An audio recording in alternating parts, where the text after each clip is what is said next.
Hello, boys and girls, cats and kittens. This is Once More with Feelings. I'm Beth. Michelle is out. And we're having a family emergency. So we're going to do a replay of one of our favorite episodes. To Wong Foo. Thanks for everything, Julie Newmar. We will return next week, as scheduled. We just wanted to thank you for being listeners. We are so sorry that we could not be there this week to record this for you. We have a great movie lined up for next week. It is one of our favorites. It's probably our most favorite movie that we have seen the most together. So I think it's going to be an interesting listen. So thank you so much for sticking with us, and please accept my apologies for the interruption. With that, let's get to the show. This podcast episode contains discussions of homophobia and sexual assault. If you or someone you know has been affected by these issues, please know that you are not alone. Help is available. You can reach out to a trusted friend, family member, or a mental health professional. If you are experiencing a crisis, please call the National Sexual Assault Hotline at 1-800-656-HOPE, H-O-P-E, or visit RAIN's website at rain.org, RAINN.org. Hey everyone, welcome back to another episode of Once More with Feelings. I'm Beth. And I'm Michelle. We're so excited to spend time with you because, let's be honest, we have way too many feelings to keep to ourselves. In this podcast, we'll dive into the media that moves us. Everything from movies and music to books and more. If it makes us laugh, cry, or question our life choices, we're talking about it. That's right. Each week we'll share genuine conversations about the media that shapes our lives. And sometimes we may even stay on topic. Whether it's the latest hits or timeless classics, we're here to talk about what truly resonates with us, and maybe throw in a few bad jokes along the way. So grab your favorite drink, get comfy, and let's get started. Hi guys! This week we're looking at the classic To Wong Foo, Thanks for Everything, Julie Newmar. This movie was released in 1995, and it was directed by Biban Kidron. Am I saying that right? Sure, but you can call her Baroness Kidron. Oh. She is actually a member of the House of Lords. I did not know that. And she also, oddly enough, directed Bridget Jones. Okay, cool. The Edge of Reason. Not the first Bridget Not Jones. the first. I don't think I've seen The Edge of Reason. It's another Colin film in which a director has done a sequel. Yes. Yeah, I've only ever seen the first Bridget Jones. No, I think I saw the second. I think the second one is when they have the fight in the fountain. That is correct. I've never seen the third one, I think. And that was, yeah. But yeah, we rewatched To Wong Foo. Rewatched. This movie stars Patrick Swayze. You may know him from Dirty Dancing and Roadhouse and Ghost. Wesley Snipes, Blade, White Men Can't Jump, and New Jack City. And my personal favorite. Also, I know him from Demolition Man. Very important film. Very avant-garde. Ooh. But have you noticed a pattern with these first two, though? They're, even Dirty Dancing and Ghost, they're still... Very manly. Very manly men. And then we have John Leguizamo, who I personally adore. He was in Spawn. He was in Moulin Rouge. And he was, we don't talk about him, Bruno, in Encanto. And with John... He played a lot of cops in a lot of series. So he was, want to say Mercutio in Romeo and Juliet, but for some reason I also want to say Benvolio. For some reason those two names are screwed up in my head. You all at home can correct me. And it's embarrassing because I am a Shakespeare nerd, but I can't not get this straight in my head right now. John is more of a character actor. He is able to invest himself in his roles. And I feel like you see that in To Wong Foo. I think John does. what Wesley Snipes aspires to. Because Wesley Snipes, when people say they're character actors and that they're going to fully invest themselves in their characters and they're always going to be that character when they're on set, typically that means they are insufferable in most ways. And honestly, it did not take that kind of effort to get that kind of emotion out.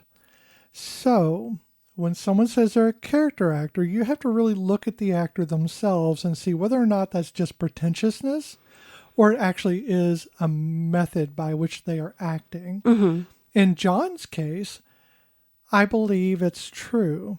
Definitely. That he invests himself in a character, but he doesn't lose himself in it. He just invests himself in it. Whereas Wesley Snipes, not talking bad about Wesley. No. Because I think he has his place in Hollywood. He has his place as an actor. But his pretentiousness is forgetting that everybody working around him is just as important as him. That's true. And unfortunately, my background knowledge of Wesley Snipes and seeing him in movies, I feel like he plays the same character. I mean, I'm saying that with a squinty kind of, I don't know his whole entire filmography, so I can't say for sure that he plays. I mean, honestly, in To Wong Foo, Noxema is kind of Wesley Snipes in a dress.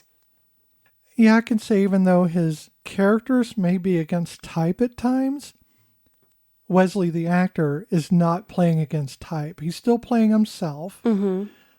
But there are a lot of people who play themselves in every role they do, but they make it work for them. And Wesley can make some of them work. Yeah. As I mentioned in Demolition Man, he makes that work for him.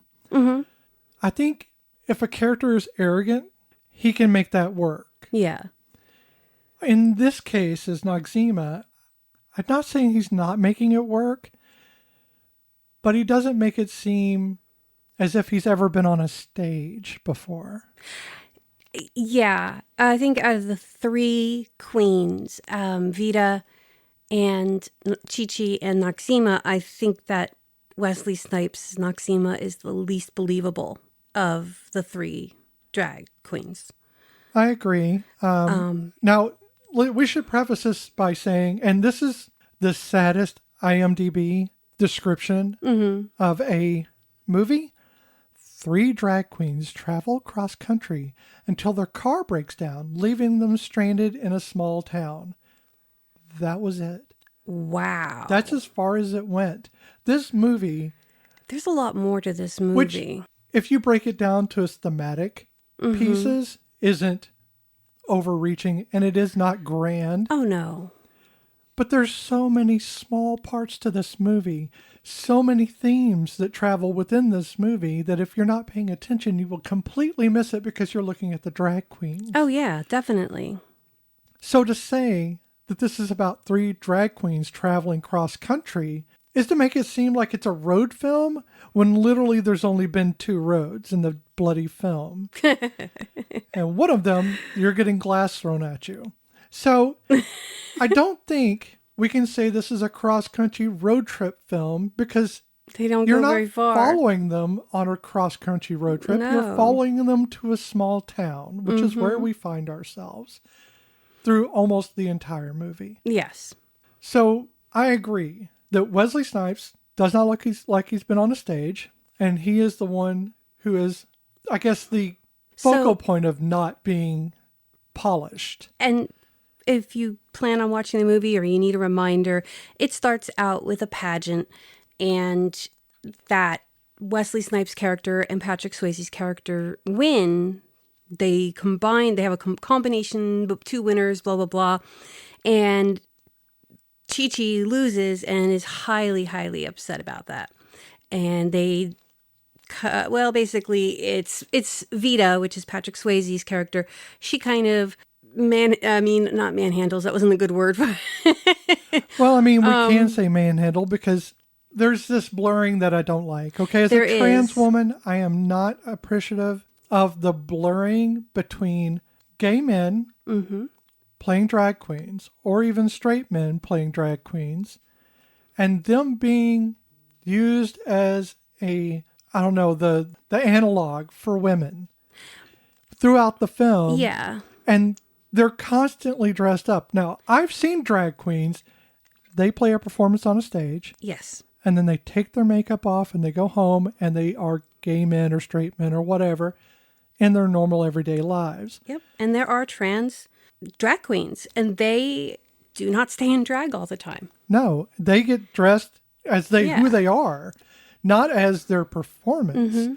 It would be like if Bozo the Clown just wore his Bozo costume all the time and you never saw the actor again. And what we need to remind ourselves is that as somebody, me, who is obsessed with drag queens, I love drag queens. I have been watching RuPaul since I can remember. And I can tell you, they're not trying to dress like women.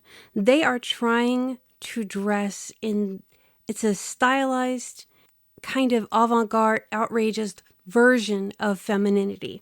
But it is not meant to be dressed like a woman. So in the movie, when they're just out and about, even driving or hanging out in the town, and they're dressed even as, I would say, their version of casual, that's not drag. It is almost like it's a straight man's idea of what drag queens do. Exactly. Which is disappointing because RuPaul was in this film. Mm-hmm.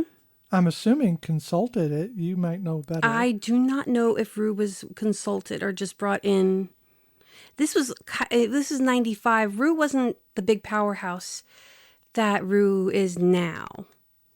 No, but I think she was still one of the leading drag queens at Definitely the time. one of the more known, I wouldn't say leading, but definitely one of the more known in popular culture. That's what I mean by leading. Yes. Because I wouldn't know anything outside of popular culture because I do not, as a trans woman, and I'm going to say this a lot during this film, so I'm very sorry, but it has always irked me.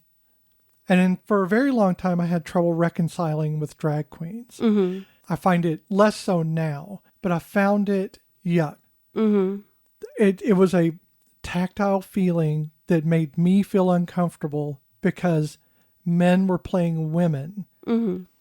And I knew that's how a lot of cis people see trans women. And that made me very uncomfortable. Mm-hmm. I have learned since then to get past a lot of that. But this movie drags that back into you because what it doesn't address are the people underneath the costumes. Oh, yeah. It stays on the surface. Yeah. And they only ever refer to each other. I mean, by their drag names. I mean, drag names. You only know Vida's name being Eugene because of when they get pulled over, and she says that Eugene is on her license. Right. So that's really the only time you get any of their actual humanity. Well, and Vida is literally the only character that you get more of an insight into. Because Chi-Chi, you just know that Chi-Chi wants to be a drag queen. Really, that is literally all you know. And Noxzema just wants to go to California and win the other pageant that they're heading to. Right. But Vida is the only one that you get because they go to the house that Vida grew up in on their way through. And you see a woman come out and you can only assume that's mom. And when mom realizes who it is, gives a disappointing look, goes back inside. Vida rips up the map. Again, you should have learned something from Blair Witch. We do not kick the map in the river. God. And I think that was a device for that to happen. It was very clunky. It was very clunky. But they had to have something so they could get lost. Mm-hmm. Because if you have a map, how are you getting lost? Exactly. But then again, it's not really a travel film because they just cut to the scene where they're at Lost. Yeah. So they cut to the scene at Lost, then they cut to the scene at town. Mm-hmm. So there is no travel. No. The travel is done in just little vignettes. And it's only in the very beginning of the movie. The rest of the movie is no travel. Right, exactly. It's almost exclusively held in that town. And the town is called Snydersville, but it was actually filmed in Loma, Nebraska. So it's actually a little town that time forgot since the Depression era, because unless that was all staged, that was the most grayish, bleak town. Short of, I don't know. It reminds me so very specifically of two instances in film. One would be Tremors, which has a more of Arizona feel. Yes. Or New Mexico. At least purposely. The dusty roads make sense there. Right. And Big Fish from 2003. Okay. Now, that I don't see because... That's an idyllic, but I'm talking about that single road through town. Yes. And it's just the buildings on either side. You never actually see real homes. That's true. So much as you just see buildings. And the overview gives that same feel for both. Mm-hmm. Now, there's a different level of desolation and probably more depressive notes in this one and in Tremors. Yeah, that I can see. We'll have to add Tremors to our list. Apparently, because I've mentioned it like 3 times now. It's a good movie. It is. And I love the movie. I love the characters in it. And we'll have so much fun dissecting that. Oh, gosh, yes. But first, we got to deal with the drag queens on the stairs. So Chi-Chi is on the stairs crying after the unveiling of who won, which is a tie. Yes. Between Noxzema. Our 2 leads. Between the 2 leads of the 3 leads. Noxzema and Vida. Mm-hmm. And they're going up the stairs. I guess you said they were... They're going to the after party. Right. They're going to the after party and they're dressed up again. In drag. But as women. They're not dressed in drag. Right. They're dressed as drag, but not for performance. Mm-hmm. Which again throws that whole thing into their little breakdown in the car later on of what a drag queen is versus a transvestite versus a transsexual, which... 1995, they didn't have the term transgender. It wasn't as widely used. Transsexual was the considered appropriate until we started drilling into people's heads that it has nothing to do with sex, it has to do with gender. So... And there are some trans people who still use transsexual as their nomenclature for their identity. Yes. And that's fine. But they know what it means, just as transgender people know what they mean when they say it. So I'm not trying to invalidate anyone's idea of what term to use. One, to me, is outdated. Transvestite is kind of yucking someone's yum. Mm-hmm. Just let them be men who like to wear feminine articles. Yes. And that's fine. Mm-hmm. They break that down, I think, because in 1995 especially, they had to explain what the hell was going on. Yes. But then they ignore the conventions of what they just said. I know. Throughout the film. I know. Because we have people going to the after show who are drag queens who are dressed as women. Mm-hmm. And they never undress from being a woman. No, the only time you see Patrick Swayze as a man is in the very beginning and when his wig gets pulled off. And he freaks out. Mm-hmm. That stuns him to have that pulled off, which leads me to believe that perhaps that character was supposed to be still finding themselves and maybe more trans. Yeah. Well, when you look up issues about this movie, transphobia is one of the things that is mentioned, even though they only mention transsexual in that one little scene, and nobody comes out and says, this is how I dress because this is how I feel. No one has that, no inner conversation about transgender with anybody. But it is mentioned as an issue, one of the issues that is brought up, because there are a lot of issues that are addressed. I mean, I'm not going to say that they're not addressed to the sense of any type of conclusion. There is blatant racism, the use of the N-word, the use of Hispanic slang, hate words. Oh, the casual racism is rampant. Yes. The sexism. I mean, between the cop in the beginning and Stalker Sheriff Dullard. It's a typo. It's a typo. Stalker Channing's husband, Virgil, he's an abusive, sexist piece of shit, really. Mechanic. He's a mechanic, so And nothing about mechanics. We're just saying he's he is a mechanic in the film who is also abusive and sexist. He's fulfilling his own stereotype. And then there's, the homophobia, which obviously, because Dollard has a weird moment in a bar where he starts to explain how gross it is for two men to be together, but his tone of voice is changing to where he's actually thinking I don't know if he's actually thinking it might be a good thing, but the way he was reacting, his tone of voice was changing. He's writing fanfic. Basically. In his head about men being together. Mm-hmm. And trying to convince himself that that's somehow wrong and somehow he doesn't like it, yet he's the one devising the scenario. Mm-hmm. Smelling the cologne. The sounds of grunting between two men. It got interesting. I don't think I've read fan fiction that dirty, and I read some pretty dirty shit.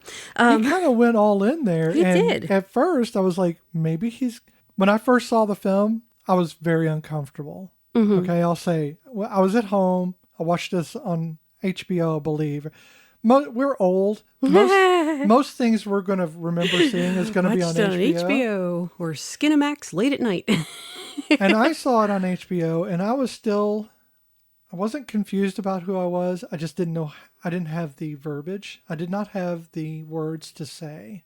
And this film made me extremely uncomfortable to the point of crying. And it's not on this film to make me comfortable. I'm actually kind of glad that it made me uncomfortable because it gave me, in a small town that I came from, I had no other representation. Mm-hmm. This was the only representation by 3 straight men. I don't know if John's straight or not. I don't because know. he has included drag in his comedy routines in the past, which is why he was cast for this film. I honestly don't know, but much like many cases where they could have had somebody play the role that could have played the role because it was their life, 3 straight men. And can you think of any 3 who could have men who have done drag who could have played these parts and had the draw? They could have. No, they would. I mean, Rue. They could have had other drag queens, but again, it wouldn't have had the draw as having these actors. And that was why. It was having those names. But did you know that Patrick Swayze got the role? Well, first, Gary Oldman was up for it, but he decided he didn't want to do it because he had just finished Dracula. He would have been fantastic in it. Gary Oldman would have slayed as a queen. He didn't want to do it because he just finished Dracula and he didn't want to be in another heavy makeup movie. That's a very practical way of looking at it. I appreciate him more for that distinction. I read that Viggo Mortensen also was up for it, but I don't know why he didn't. I don't know what to say to that. Viggo, I don't even know. I know what that would look like. But the reason that Patrick Swayze got it was because he did a 30-minute monologue that was inspired by the bullying that he suffered when he was a boy studying ballet. I'll say this. Patrick Swayze does not look like he spent any time as a drag queen on stage in this movie. No. However, as a woman, yes, exactly. He was the most believable as a woman, I feel. He was the one I went, that's a trans woman. From the sway in the hips to, just the mannerisms. He embraced his femininity without resorting to trope. Exactly. In his performance. Now, there's a lot of trope throughout this film. You're not going to get away from that because drag queens rely on trope. But that's in their performance. Right. Like when they have to redo the bedroom. First thing. The magic. The magic was weird because it was out of nowhere, but they were playing the Wonder Woman theme, which was which is fantastic that they were playing the Wonder Woman theme. From the original Wonder Woman TV show. And even there, I never really paid attention to the lyrics because I was a kid with something about something on your silky tights to save the world. And I'm going, your satin sexism. Tights. Yeah. Sexism. Okay, whatever. But I want to go back to the racism, homophobia really quick. Sure. Because the one thing that bothered me the first time I saw this movie and bothers me still is the roaming group of rapists. What the fuck happened? I know I dropped the F-bomb in this thing. It's your turn. What the fuck happened here? Those boys were going to rape Chi-Chi. If Bobby Ray hadn't shown up in his big green pickup truck. Who is adorable. Adorable. He's adorable in this film. But when I first saw this, I didn't understand that. I thought they might want to beat him up. What I didn't understand was from the viewpoint of a man, this is bullying. Mm-hmm. Okay? So if I were to wear the mask that I wore back then, I would be looking at the scene saying, these men are about to bully this guy for being in that dress. I think that's kind of how I saw it too. But looking at it now with eyes that are unmasked, in which I as a woman, I as a person who isn't steeped in the privilege of being a man, see it for the threat it was, and I was actually on that couch with you watching this movie, afraid for her. I honestly had forgotten that scene until it was happening again, and I was like, this is not what I remembered. Because like you said, it was the bullying, because when I saw this at scene 95, I was in my 20s, and I just early 20s. I was 21. So I saw it as, I obviously as the watcher know that this is a man in a dress. So obviously those characters must know that this is a man in a dress, and they're going to push her around and blah, blah, blah, blah, blah. But this time, looking back as an adult who is a bit more worldly and has a much darker knowledge of the world, when they were going to rape her. If they could have gotten her, they were going to rape her. And they had her surrounded. And that's not the worst part of it. The worst part of this is that later on in the movie, they change. Yeah, and everyone's forgiving. Whoa, I don't think the one time Noxzema confronts someone and grabs them by their nuts and physically assaults them and says, you're going to apologize, is enough. Would result in any of that. This is wishful thinking. This is wishy thinking. And I don't like it because it suggests that while people can change, to suggest that the men who were going to group rape this woman, for them it was a woman because he was not playing a man, he was playing a woman in this role. Yep. For them to do that and then to be redeemed later on as good guys. Oh, yeah. Is upsetting. And it only speaks to that sexism that runs throughout the film. That there's this patriarchal streak that says that men can take and never have to pay for it. Virgil drives away. I know. He never pays. He beats the crap out of his wife and nobody does a thing about it. First of all, if you're going to punch Stockard Channing, you're going to die. Someone's going to have to pay for it. Because Stockard Channing is a national treasure. And how they got her to look dowdy. So dowdy. Oh my God. She is so beautiful. In a film in which I don't think I've ever seen her even appear dowdy ever in anything. She's stunning in anything she does. Is amazing that they got her to be dowdy. So the defense of the town, though, if let's assume they don't know what these boys are like, they just think they're roaming bunch of hooligans. Hoodlums? Yeah, hoodlums. And Chi-Chi doesn't say anything. Let's just assume Chi-Chi doesn't say anything to anybody. Just Bobby Ray's the only one who knows what was going on, and even then doesn't know exactly what was going on. Then I could sort of see how everybody is forgiven and that they move on. But what's the likelihood of Chi-Chi not telling? Unless, what does that say about Chi-Chi? How many times has something like that almost happened to her in her past that she blows it off and doesn't say something? Because I'm sorry, Patrick Swayze would have gone out and beat the crap out of those boys if they knew what had happened. I don't know that Chi-Chi's life was good enough for her to believe. And I'm saying her because they're dressed as women. They're consistently dressed as drag and queens. And refer to each other as she. So not in performance. So yes. I'm saying she for that reason. I don't think she feels she's worth it. I don't think she does either. I think the reason she falls in love so much, and to her own testament, she falls in love so much, is because she honestly focuses on other people rather than being in love with herself. True, probably. Though there has to be some self-love because maybe not, maybe not. I think the amount of self-love she shows is the performance. Is the performance.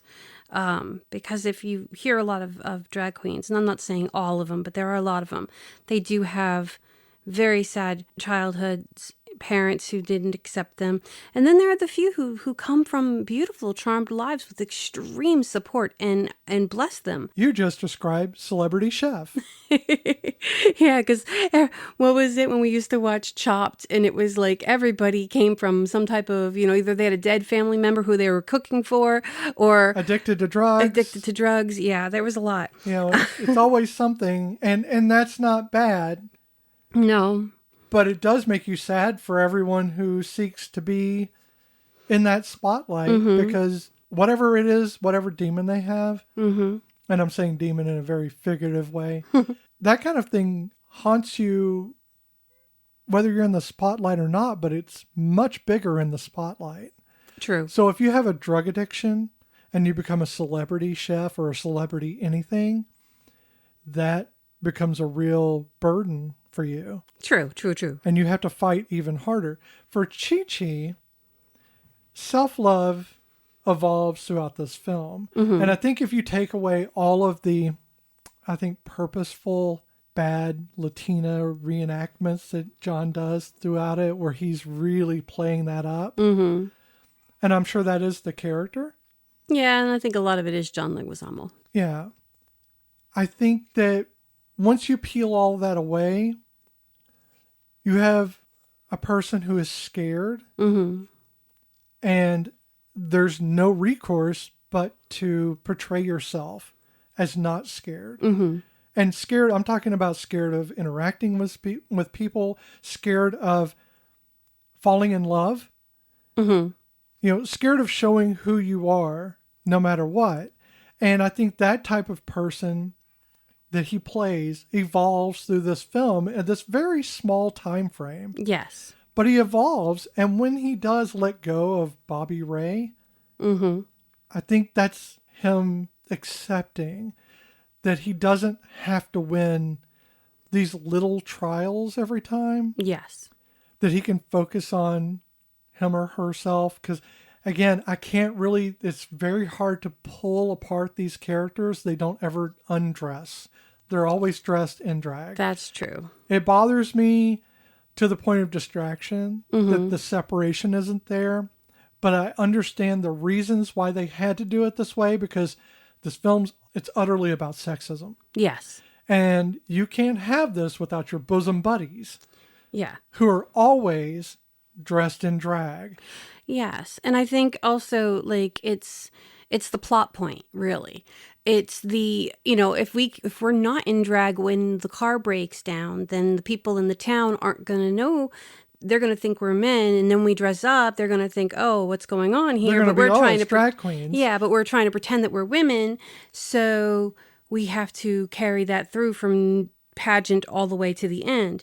So also the sheriff assaults Patrick Swayze's Vida, character. Yeah, Vida, putting his hand under her dress, which Patrick Swayze put a corncob in his underwear. So the reaction of the police officer, Chris Penn, that was genuine.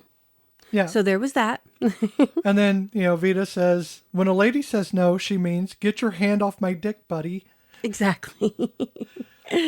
So when they leave behind a single shoe in Cinderella style, in that Cinderella princess style.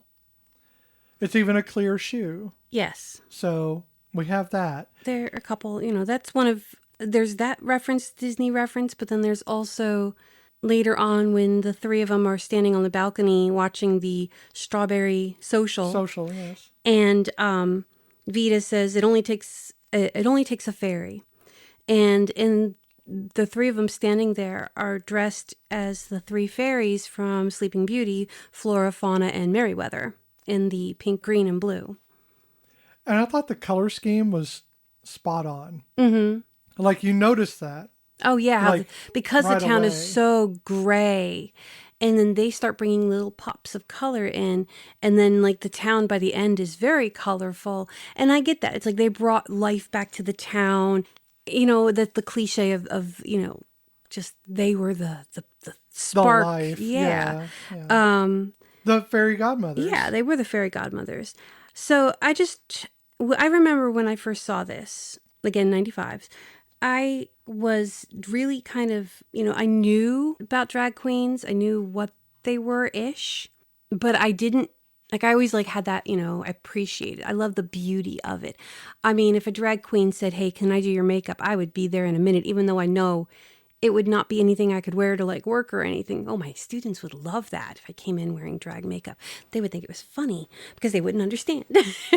But, you know, I would totally love to have it done. I didn't know enough about it. So for me, it was just like the pretty dresses and the cute storyline. And I loved this movie because it stuck out as being different. And knowing the person that I am now, that makes sense. I was always stuck in a same world. So for me, anything that stood out as different and interesting and went against the flow, it immediately drew my attention.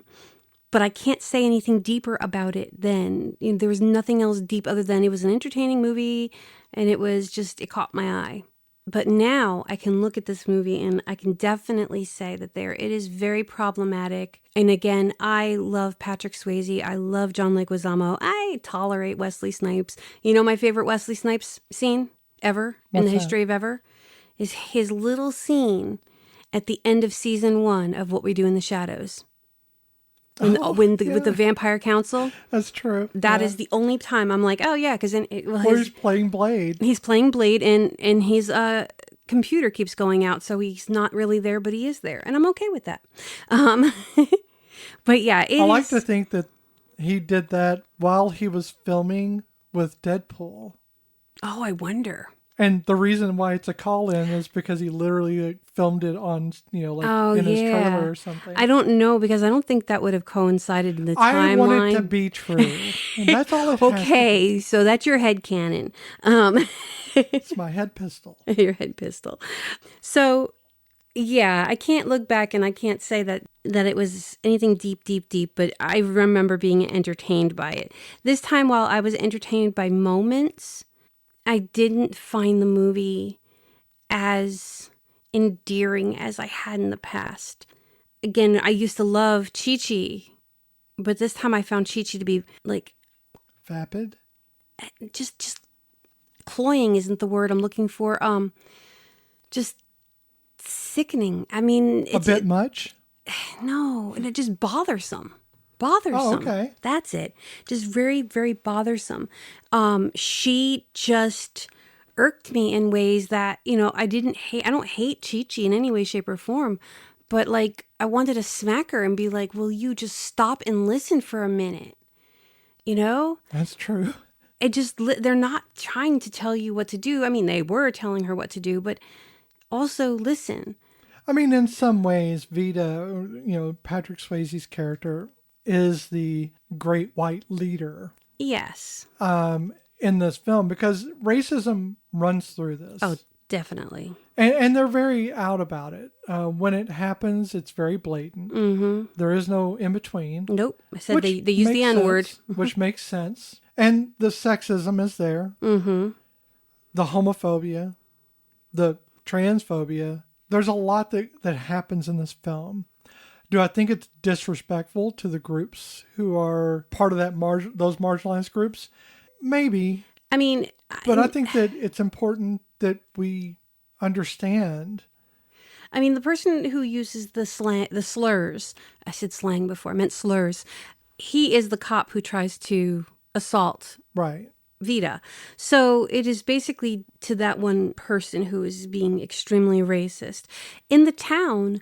where everybody is white, and then there's the one guy who owns the store.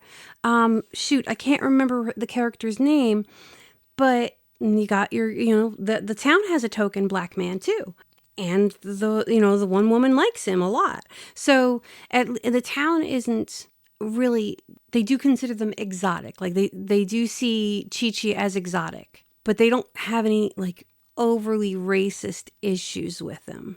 I think here's a problem with that. Now, I understand there's the outright racism of being called slurs, but then there's it's a really, I'm going to say it's almost, it's microaggressions that even the character who claims to love him goes through. I don't think it's something that was really obvious back then. I think that was supposed to be meant as accepting and everything else. But literally the guy waited 20 years to say anything to her because he was black and because she's white, and she obviously liked him but didn't say anything either. Over 20 years of just, pining for each other from afar, My thing is there's a lot of unsaid things in this film. Race is just one of them. There are little bits in this film, if you watch it, you will catch those parts that are unsaid. They're inferred through silence. Oh, yes. And I think that when we say this is a racist film, it's a homophobic film, I don't think it's gratuitous. No. It's not. I don't think it was ever intended. I think they were trying to teach lessons, but they were not trying to, they weren't trying to be hateful. They were just trying to portray the different types of people that, I guess, drag queens and people of color, they encounter. What I guess white cishet people will call alternative lifestyles. Yes. But it's just people existing. Exactly. So we should get across the point that when they did decide to go on this road trip, it was because when they met Chi-Chi, who was crying, they decided, well, Vida decided that they were going to take her with them to Hollywood.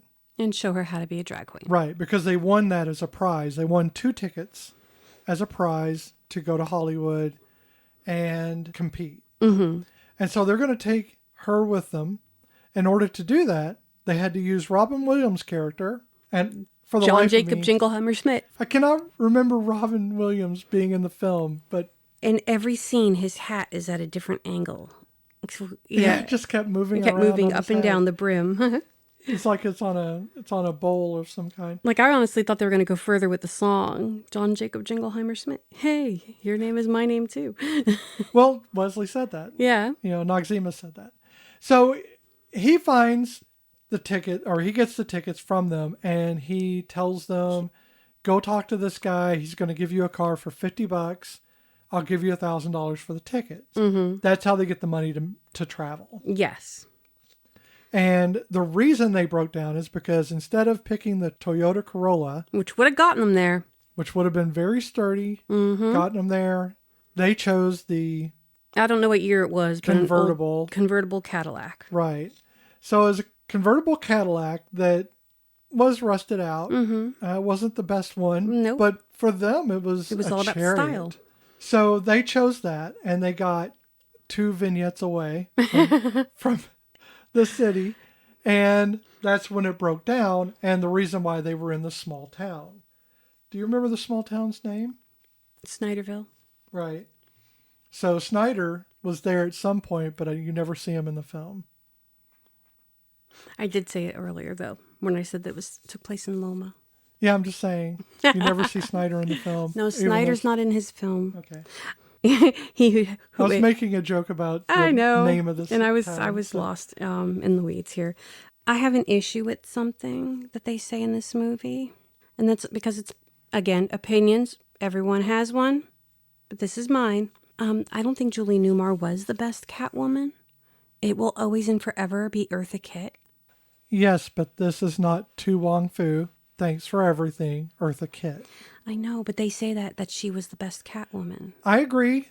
And I also disagree with their assertion because I agree with you. It was definitely Eartha Kitt who played the best cat, who happened to also be a woman. Because that woman was part cat. She just purred. Right. But I'm not saying Julie Newmar did a bad job. Oh, no. And that she shouldn't be an icon. Yeah. No, I'm not saying that either. I'm just saying my personal preference. Right. I agree with you. Because it's an opinion. When that line was said, I was like, no. Really? Yeah, but and for those of you who don't know, who To Wong Foo is, or well, Wong Foo, It's To Wong Foo. the title for the film is derived from the fact that there is a photo hanging on the wall behind the group of ladies, and it is of Julie Newmar, very statuesque, standing there, looking very commanding in her presence. And it says, written in her handwriting, supposedly, To Wong Foo. To, as in For you. given to. Wong Foo. Thanks for everything, Julie Newmar. And I think people just say it as it's just the name To Wong Foo.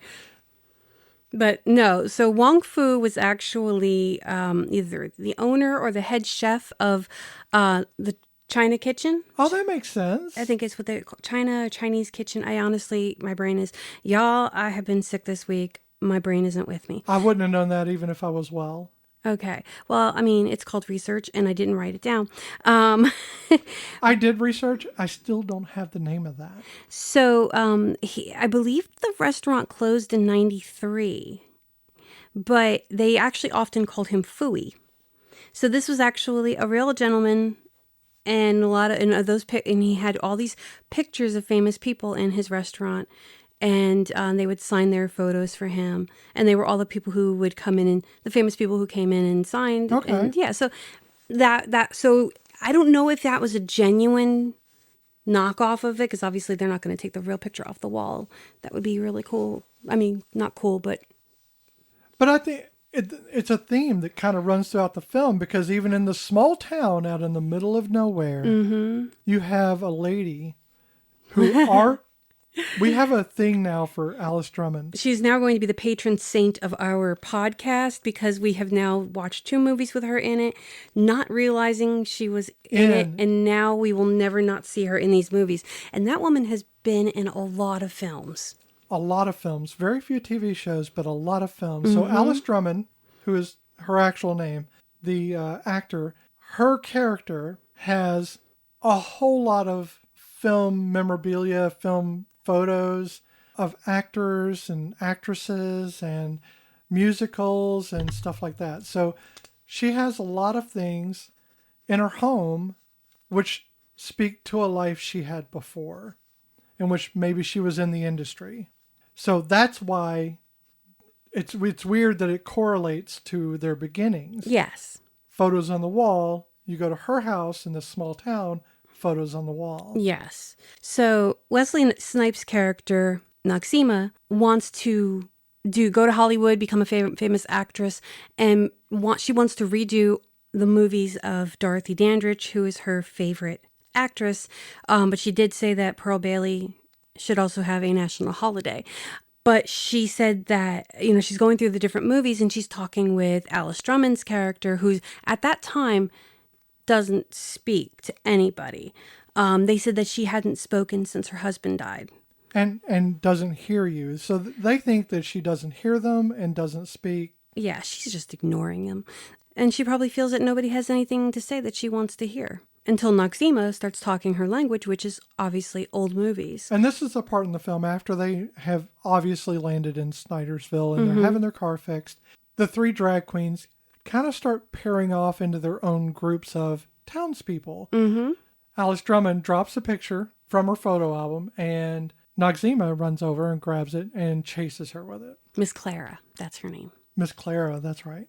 So she's paired off right now with Miss Clara. Then it goes to Vida, who is becoming friends, or at least introduced to Stockard Channing and her little family. Yes, and her oldest daughter, Bobby Lee. Bobby Lee. Then you have Chi Chi, who is aimed right at Bobby Ray. Bobby Ray. So you have they're starting to infiltrate the town. And I'm saying infiltrate in that they're kind of weaving themselves into the fabric of the town itself, because you see people starting to change. Yes. This is that thing of bringing color into a black and white film, where you start seeing things that are dull and stuff like that, and they're all the same. And then It's the Pleasantville phenomenon. it really is. It is in a less blatant way than Pleasantville. it is very much whereas Pleasantville's more showing color to show reality. Yes. But it was that same kind of, though, injecting color Right. and bringing life into places slowly through So these people have interactions. kind of found themselves in the day-to-day, not just humdrum. I'm talking about day-to-day ennui is the best way I can say it. There's an ennui in the town. Of no one fancies anything other than just getting through the next few moments. And that is where everybody finds themselves when the trio shows up. And because they've paired off, they're starting to vibe the place up. They're starting to make changes happen just by being there. I'm not going to lie, though. When they woke up the next morning and the car was out there and there was everybody in the town standing around their car, I would have been like, okay, we're walking out of this fucking place. Like, I'm gone. We're going to die. We're going to die. That's what I would have thought. I definitely would not have headed towards them. No, I would have been like, I'm sorry. Something is going on here. I'm out of here. At that point is when you really get the sense that, okay, they're not going to change. When I first saw this film, I thought they were going to change at some point and not be drag queens. They just continued being drag queens the whole time. They did not change out of their clothes. They came out dressed yet again in... Yeah, and that was in performance wear. Yeah, that I mean, time. Well, no, they were still in. No, because she said she did it for the hat. Remember? Oh, Vida's... she said we needed a part. I forget what kind of hats they were, but yeah, she was wearing a hat, and the other two kind of rolled their eyes at her when she said tomorrow. It feels like it's some type of hat day, and they neither Chi Chi nor Noxzema are wearing a hat. Those, honestly, at that point, Noxzema's outfit was totally 90s. That outfit there was such a 90s with a t-shirt underneath the spaghetti strap dress and the denim jacket. And then Chi Chi comes out in her baby doll dress. I mean, that is like, I wore those clothes. And everyone in the town is 80s to Depression era. Exactly. So, yeah. So the only one who was really, I think, out of the three drag queens, because she had more business formal pantsuits and button-down blazers, was really Vida. She had that more formal, more mature woman style. Well, it really harkened to the previously privileged white man who had the funds at one time to afford these types of clothes. And that's something else I noticed in the film, is that they completely abscond from the idea that drag queens make their own stuff. That's true. Now, not all drag queens make their own stuff, but if you have spent any time watching any season of RuPaul's Drag Race, you know that that is a plus.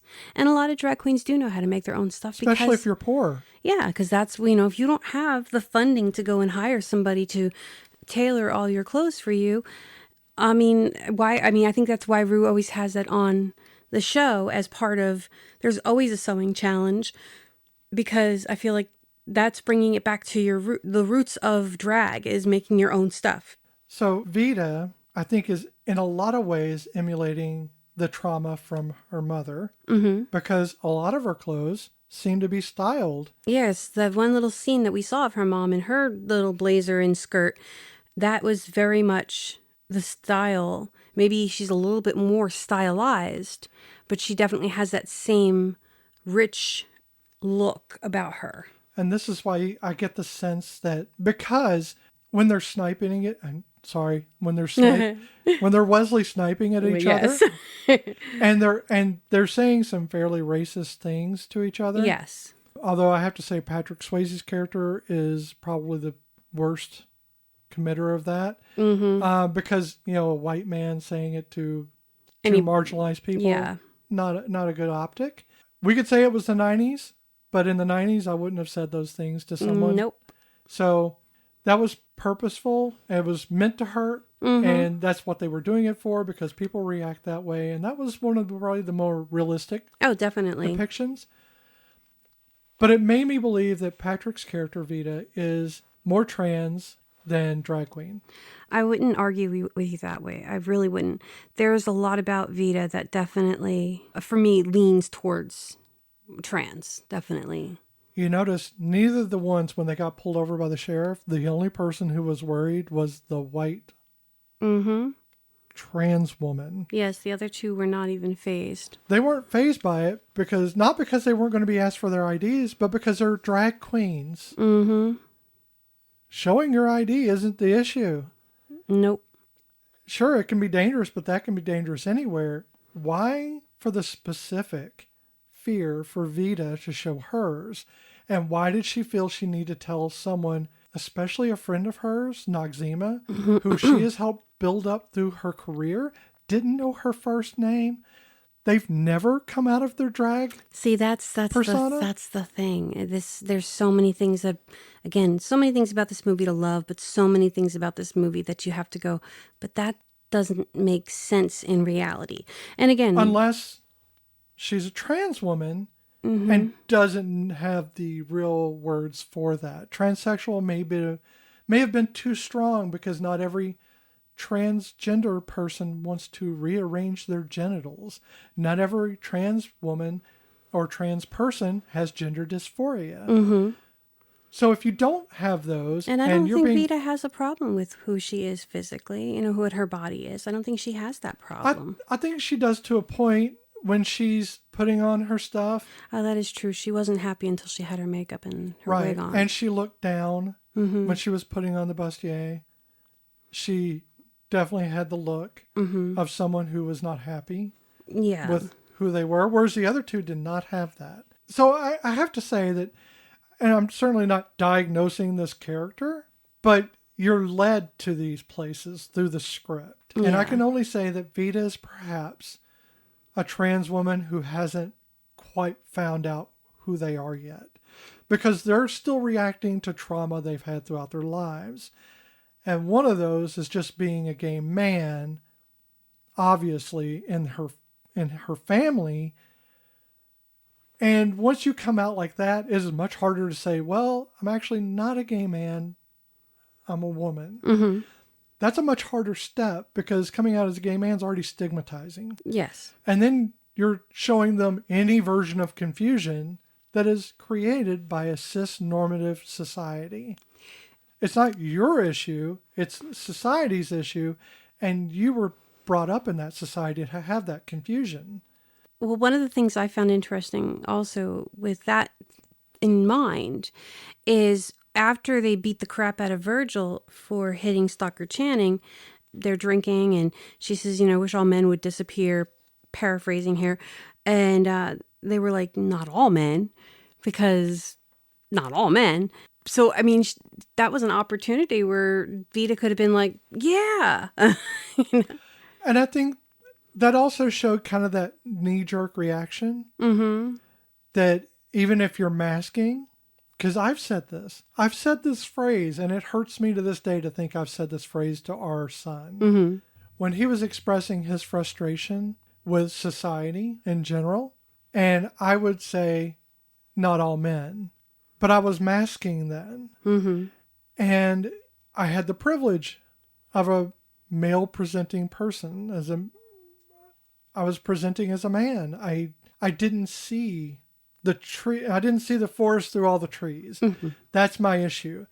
And yes, it is sad that you only really come to these conclusions once they start affecting you. But that's the way anybody comes to conclusions. Oh, yeah. It's how you learn. Right. And I'm not saying it's right. I'm saying it sucks. But I think that unless you exist in it, it's very hard to know the shoes of another person. Yes. When they're reacting to Stalker Channing, saying no more men, I just want to be rid of all of them, she's expressing a frustration that she has felt over being abused by this one man who has caused enough pain and trauma to affect it at this time for all men for her. And she may come to a conclusion later on, but for right now, it's all men. It is all men. And their knee-jerk reaction was spot on for a drag queen. Oh, yeah. Not all men. Yes. Because they're not in that situation. They aren't That's women. true. They are playing women on a stage. And even then, they're really not. Right. But as the characters, it's spot on for the characters to be I don't defensive Yeah. about their. Because again, the hate towards people who do drag or are different, are gay, are trans, each one has their own brand of hate towards them. Because you can be a complete, you can be the gentlest human being on earth and treat women with kid gloves and hate a drag queen. So there's not always going to be the same. There's going to be an overarching, arching, whatever, I always say that wrong, an overarching brand of hate. But I think that each group has hate that the other group may not ever fully understand. I will never understand the hatred of somebody of a different color. I can never understand that. But I can understand the way people treat somebody who is transgender, especially transgender women, because I share some of the hatred. Not all of it, because I'll never fully understand that hatred either. Well, and you live with someone who endures it. Yeah, so that's the only reason really why I can fully grasp the hatred that is spewed. And while other people of color or transgender are gay, and they will see the hatred that is spewed at women, and while they may understand it, they may not fully grasp the minutia of the hatred. And that's just the way it is. So yeah, they wouldn't, in that scene, you're right, it would make sense that they would just react and not fully see the other person's point of view, because I can never fully live somebody else's experiences. That's what communication is for. Mm-hmm. If we learn to communicate more openly and actually had a dialogue with the people that we hated for the reasons that we can't fathom why we hate them, I think we would come to a conclusion that would not be still centered in hate. Oh, totally. We have issues with people we know who hate groups of one or another. Yes.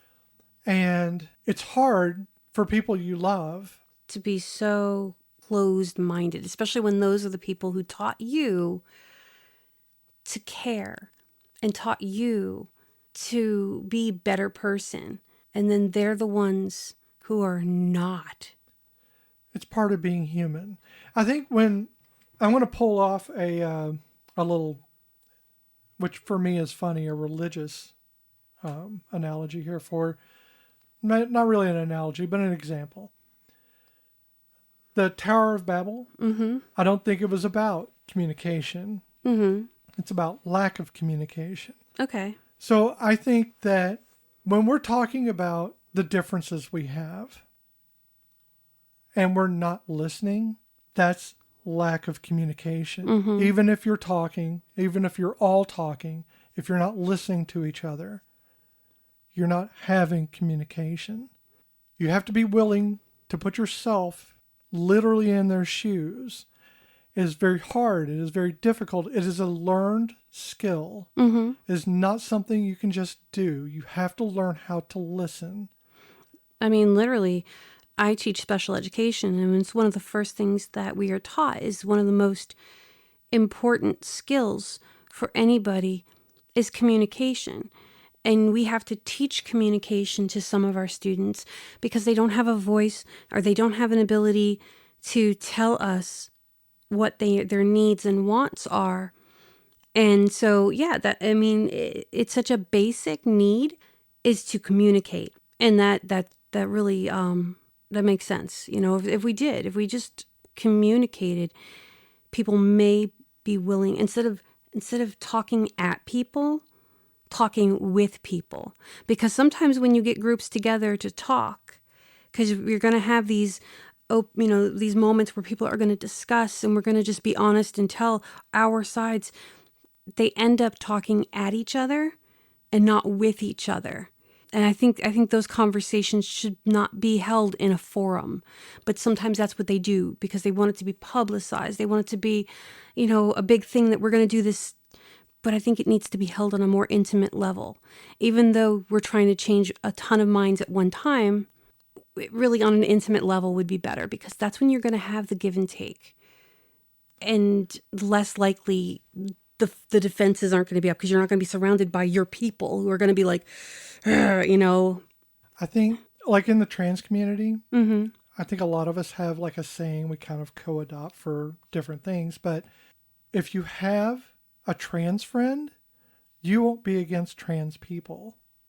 Because once you know a trans person and you understand what that actually is, who we actually are, doesn't mean you have to like that person, but you'll know that the thing that you're afraid of is the moral panic and not actually anything real. It's a manufactured panic. And so if you have a trans friend, you have a gay friend, you have a black friend, you have a Hispanic friend, talking about all these connotations in the movie. I think that if you have a friend who is trans or black or Hispanic, because like you said, to talk about the characters in the movie, and you look at policies that are being created and laws that are being passed and stuff, and you're okay with that, then you do not have a friend who is trans or black or Hispanic. You know people, but you don't care about them because you can't call somebody your friend if you don't care about them. You can't call them family. You can't call them friends. If you're willingly going against them. And this is what I get from a movie in which IMDb says 3 drag queens travel across country until their car breaks down, leaving them stranded in a small town. I was going to say, To Wong Foo took a really dark turn for a second here. I don't think it's a dark turn. Not a dark turn. Just I think it's less comedy. I think there is. And I don't think there's much comedy in this. No, it had moments of, but there was not. I think to call it a comedy film is to look at it strictly as a white cishet person who has never had any adversity. And it's not a comedy film.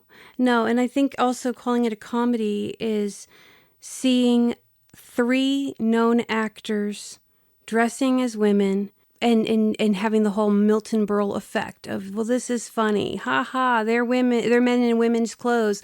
Ha ha, this movie's gonna be hysterical. But there's actually deeper messages in this, thinly veiled, because it is definitely thin. And there are messages, and even if the movie itself isn't actually addressing those messages intentionally, they're there. Let me run through it real quick, and let's see if this still sets as a comedy for anyone. 3 women travel across country. Their car, as they're getting out of the city, a sheriff stops them, and he pulls one of them out and then sexually assaults her. She knocks him out thinking that she's killed him. They panic and they drive away. They come to a small town where the car is broken down. A group of men try to rape one of them. They befriend a woman who's being beaten by her husband. They exact not vengeance, but justice by helping her. I'm talking about true justice, not like legal. One of the women stood up for her and knocked him down. Right. We're talking about justice for her, not for society. So he gets kicked out. The town rallies around these 3 women to protect them from that cop who initially sexually assaulted her. This doesn't sound like a comedy. No, it sounds like a really twisted Hallmark film, but not a comedy. It doesn't sound like a comedy because you took out drag queen. Yep. That's the only thing you have to change. Because even a drama can have some lines that are kind of chuckle-worthy.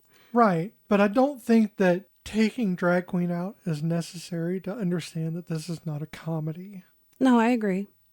It's not a comedy with or without the drag queens.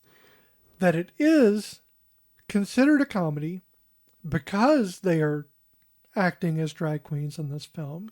And literally only one of the actors is known as a comedian. But because it's that, because there's the 3 main actors are called drag queens, this is a comedy.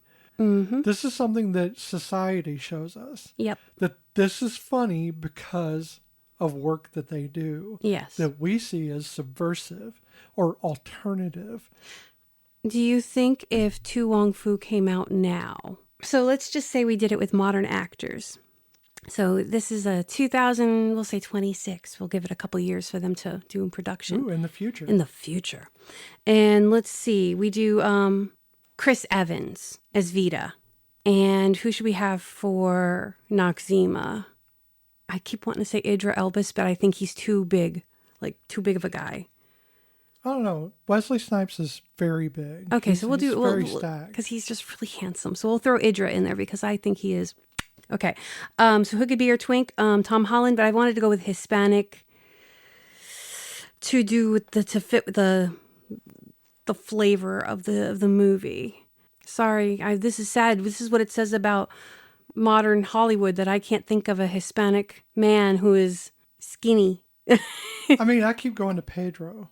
See, I couldn't put Pedro in there either. But yeah, that wouldn't. And I keep wanting to Although say, he would make a great Vida. He would make a great Vida. Ooh, I might change Chris Evans up for Pedro. I think that would work. I think you could do that. Okay, I'm sorry, Chris. Love you, but no, it's got to be Pedro Pascal. Yeah. So we just did a twofer right there. So then we can keep Tom Holland for the twink. There you go. Okay, so Tom Holland, Idra Elbas, and Pedro Pascal. Dressed in drag. Would it hold up today? Same script? Same script. And they're always in drag. And they're always in drag. No, it would not hold up. There's a reason for that. It's not the characters. It's not the actors.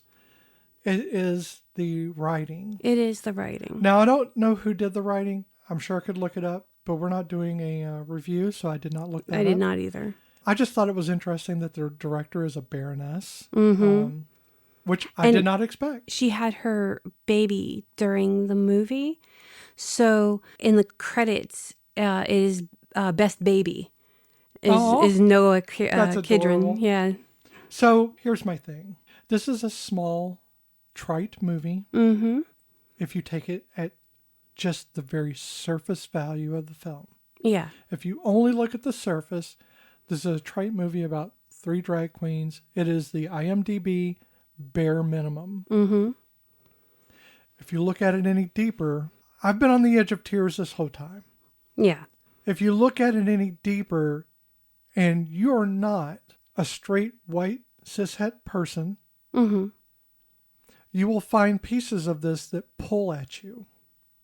Pieces of this that will pull at the fibers of who you are. Mm-hmm. It will either outrage you or it will endear it to you. But either way, you'll have feelings about this film because there's no way not to.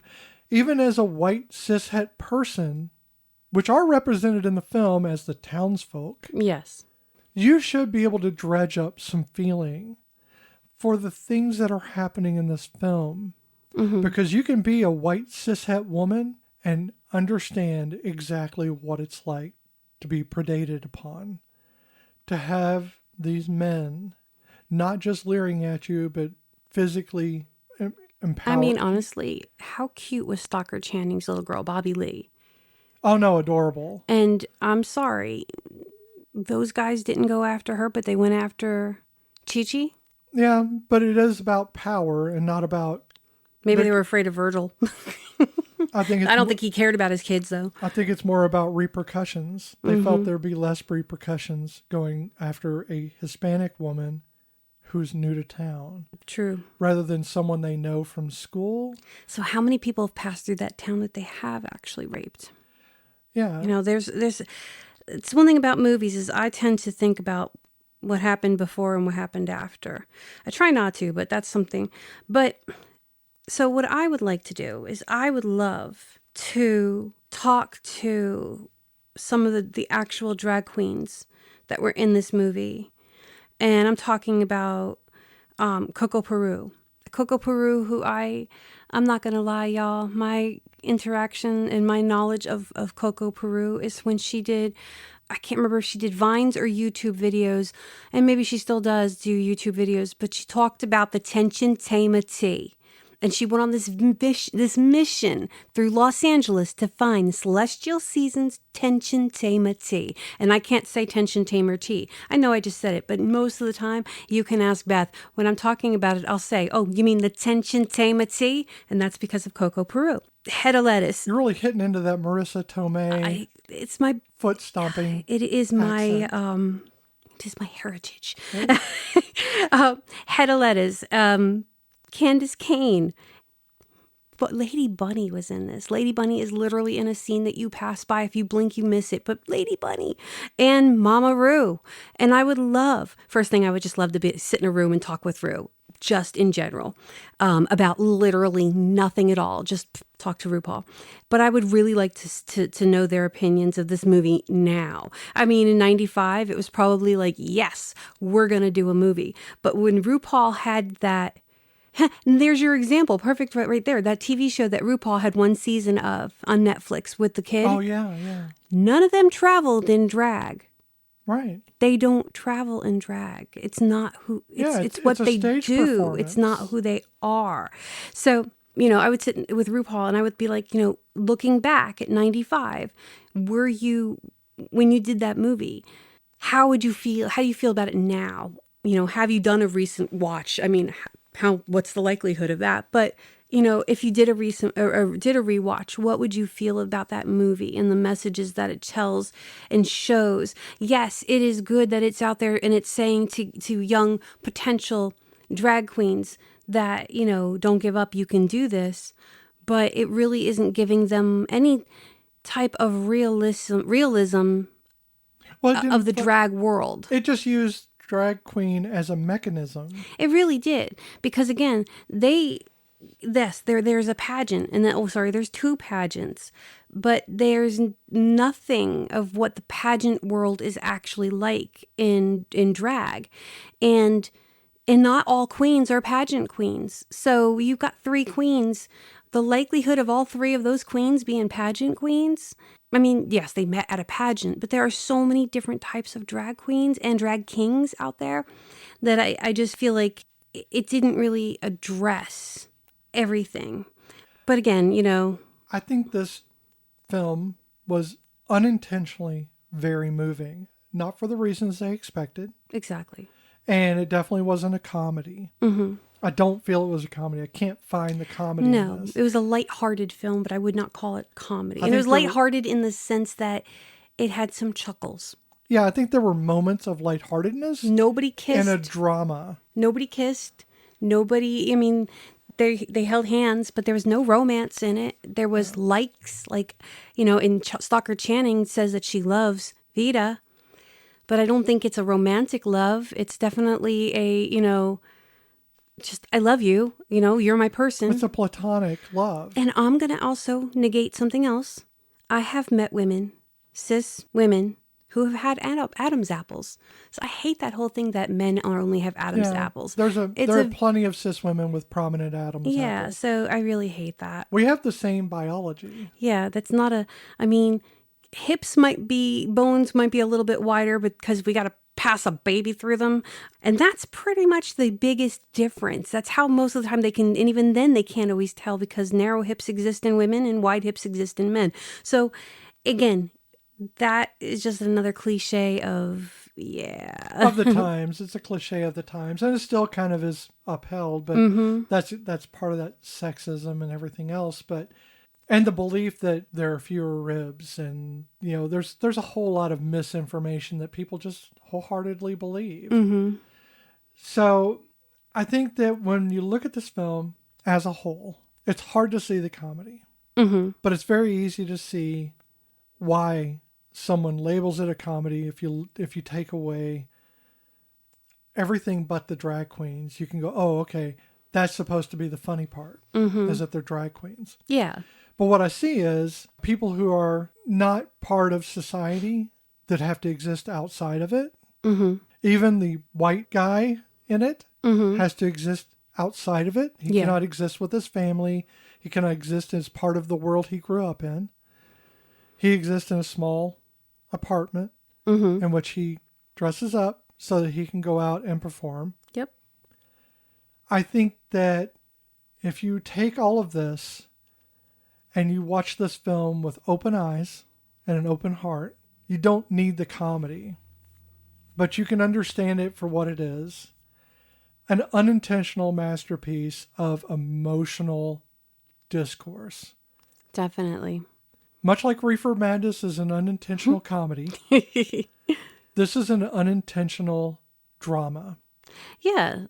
I mean, they touch on everything when it comes to traumas. And honestly, the most comical part to me is the sheriff at the end, where Sheriff Dollard is calling out the entire town of 4 buildings and a funeral. It's he's calling out the entire town, and they all protect the drag queens by making fun of the sheriff, which isn't realistic. But again, this is a movie. But the police officers who found him made fun of him. Yes, He's just a for joke. Very sexist reasons. Yes, that was another form of sexism. When you got hit by a girl, it's like... Yeah, it can be, there are hard things to watch in this. Not because of drag queens, because I have made my peace with the idea that drag queens are not making fun of me, and they're not making fun of cis women. Yes. It took me a while to get to that. I would love for you to be able to talk to some drag queens, to have them on the show. I know that we are a nothing show right now, and Maybe someday. that if maybe we get some on, we can go back over this film again. Yeah. I have my eye on a few drag queens that I would love to talk to beside RuPaul. Looking at you, Eureka. Looking at you, Alaska. There's a few. Trixie Mattel, Jinx Monsoon. So, and yeah, they don't have to be in the film, but it would give some insight that we do not have, because neither of us are drag queens or have been. So, if you are a drag queen, you don't have to be a famous one. Just the queen. You're all queens. But if you're a drag queen, or a drag princess. or a drag princess, or a drag king. if your egg is cracked on stage and you're a drag king, queen, princess, or prince, we'd love to go over this again with someone on the show, and we will get their point of view. Maybe we're wrong. We will break down To Wong Foo in an emotional and responsive way. We'll bring tissues.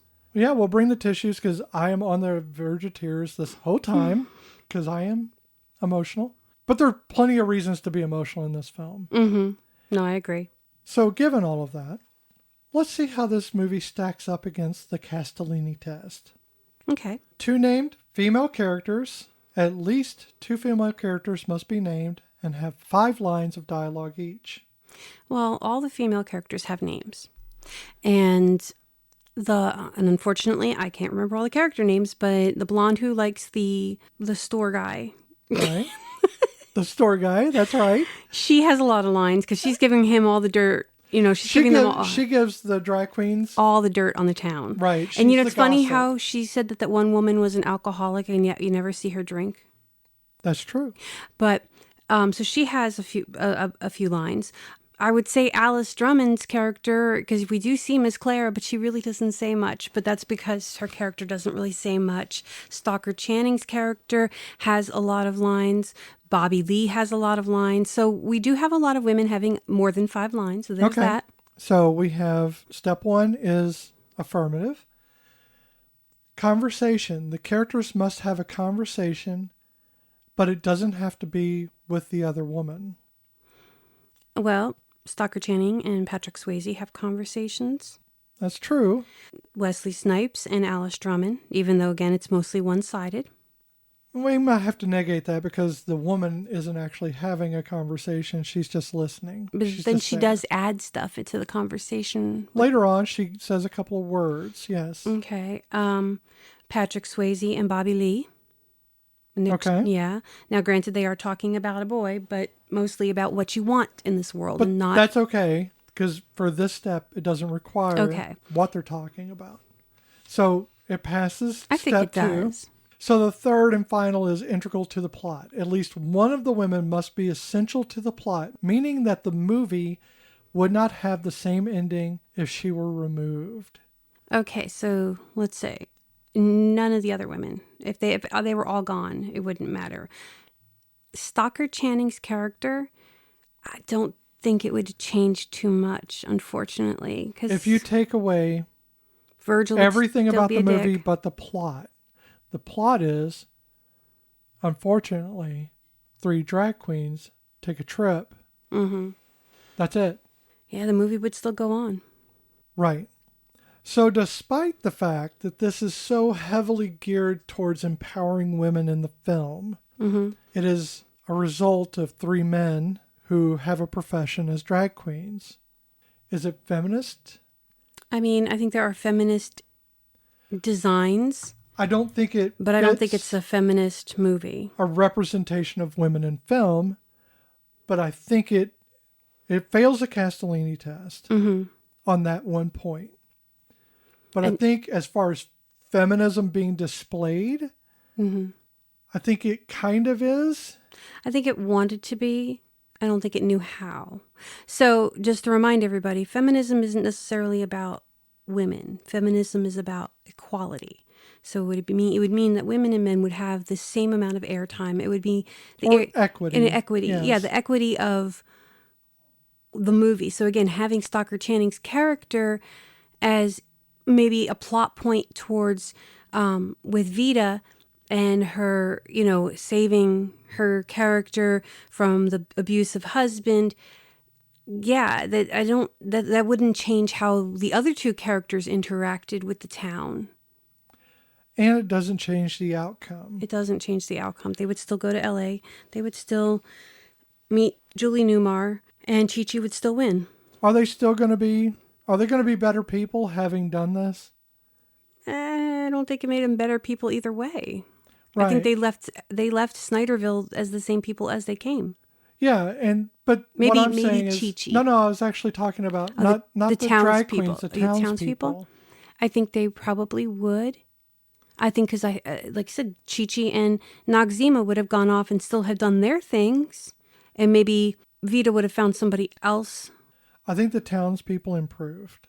I think the townspeople improved. But I don't think they were part of equity. No. I don't think this was a stand for feminism. I think it used feminism as a device. Yeah. And I think that is a reflection not of just the times, but perhaps the idea of what feminism is. Mm-hmm. Having a woman get one over on her abusive husband isn't feminism. She didn't stand up to him. I mean, she did at the very end, but all she did was stare at him. Right. And he walked away. Yep. And all I was thinking is, in reality, he'd come at her again because that's how he does. Yeah, and there's no resolve in that relationship. Right. She seems like a stronger person, but people often fall back into their ways. And we all have vulnerabilities. I don't think this was a feminist film. I think it was a device that was used as a way to accelerate these 3 drag queens through the film. Mm-hmm. I don't think that's necessarily the worst thing ever, but it's not the best thing ever either. No. And I don't know if we went and looked at the careers at that time, did it push anybody's career in a positive or a negative way? I don't know that it did anything for anybody. I know. I don't think I don't think this film put anyone in a position of greater celebrity or anything else. I'm not saying it's not a bad film. No, it's not a bad film. But you have to take it for what it is. It is an emotional journey. It's not a literal journey. The literal journey is done through vignettes. Mm-hmm. The real work is the emotional digging you have to do in this film. So you have to dig through a lot of layers to get to the truth of the film. Yeah. Which isn't something they intended, I'm sure. No. This is not what the writers intended when they wrote it. No. If they did, please tell me, because I don't think that's true. I think it was a lighthearted romp through whatever to, this journey that they didn't actually see. They didn't actually journey. And, they never really, did they say, I don't remember where they say Snydersville is, but it's so funny because they're like, we've been driving for so long, we must be in West Virginia. And I'm thinking maybe they're just outside of it or whatever. Maybe they're in Kentucky somewhere. But even Sheriff Dollard says, you're far from West Virginia. West Virginia. And Loma is in Nebraska. So I don't remember. It doesn't really say what state they're in. But yeah, so their travel is kind of like meh. It's The travel is as curvy and winding and unknown as the plot point. True. The one thing they did get right, though, is you probably could have traveled from coast to coast on $1,000.95. Oh, I know you could because I did it. Yeah. I did it in 92. I traveled from New Hampshire to California. See, so there you go. It can be done, people. You can watch To Wong Foo, Thanks for Everything, Julie Newmar. You can actually rent it on YouTube and Google, Apple TV, Fandango, Amazon Prime. It's all about like $3 or $4. It's very hard to find it for free anywhere. We looked. It is just it's not just something not that's available. You know, but I know that it gets quoted, like especially the Fringe. It's got fringe. Oh, yeah. That actually gets quoted a lot. So it's funny. But we want to thank you for following along with us on this journey through To Wong Foo. Thanks for everything, Julie Newmar. It's been a hard road for some of us. Maybe you got something out of this film. Perhaps you could look at it again if you saw it a long time ago. Which we did. Yeah, it's the only two times I've watched this film. I've forgotten a lot of it, and I was surprised at the characters that there's so many people in this film. Oh, yeah. Just try to be there in the moment with this film. Try not to look at the surface. Try to look under the surface and see the fish. Yeah, because it can be a little stinky in there. Okay, so thanks for hanging out with us. And if you had a good time, don't forget to subscribe, rate, and leave a review. And hey, why not follow us on Blue Sky and Instagram at OMWFPod for all the updates and the show notes. Do you have burning questions, movie picks, or you just want to spill your thoughts? Shoot us an email at omwfpod@gmail.com. We can't wait to hear from you. Seriously, we live for this stuff. This is what we live for.